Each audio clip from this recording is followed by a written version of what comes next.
Is it true that you sent your photo to the producers to get the part? Yes, it's completely true. Yes, indeed I did. Yes, I did. Because you wanted it that much and you thought, oh, I know nothing like that. Well, yes, I wanted it that much. And also, you know, I'd heard about the story. I knew that it was written by Aaron Sorkin, being directed by Danny Boyle, with Michael Fassbender playing the lead. And there was a great girl's part, Polish-Armenian woman. I'm thinking, somebody needs to send me this script. Yeah. But I Googled what the real Joanna Hoffman looked like, and I looked absolutely nothing like her. So I knew that they wouldn't consider me, not in a million years. So I thought, well, I'll give them a little bit of a nudge. And I think I did it in a timely way. I think that they were casting quickly at that point. Michael only had a small window in which he was available, and I just so happened to have an email address for one of the producers, and I just went for it, to be honest. What's your most challenging day?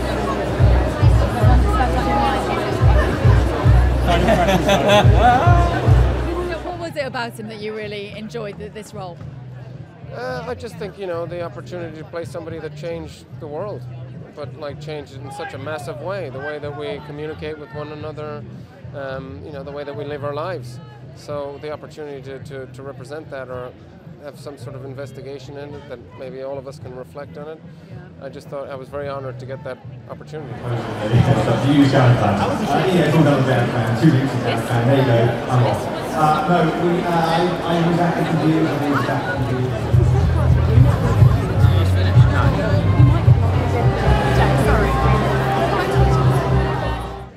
You know, we're not doing an impression.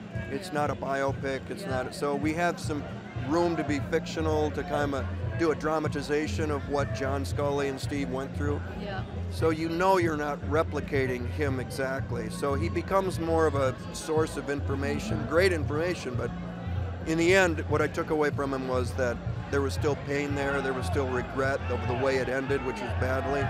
And that way back when they first started, there was trust and respect and a father figure, and just this wonderful relationship that ended up just blowing up was still with him, and all these years later. And so that I was able to use that and put it in the movie.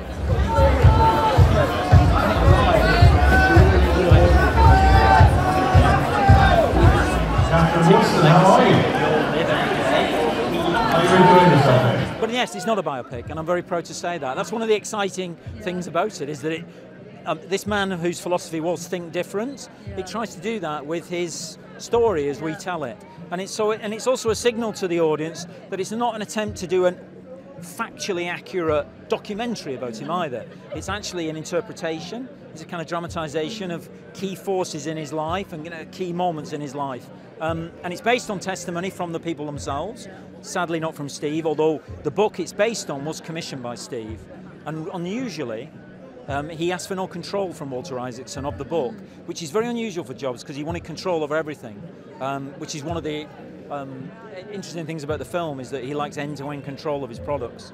So maybe he wanted a freedom to discuss his life, you know, to discuss what he was like and what led him to, you know, the work that he did, which is such a huge part in our, such a shaper of our world, you know.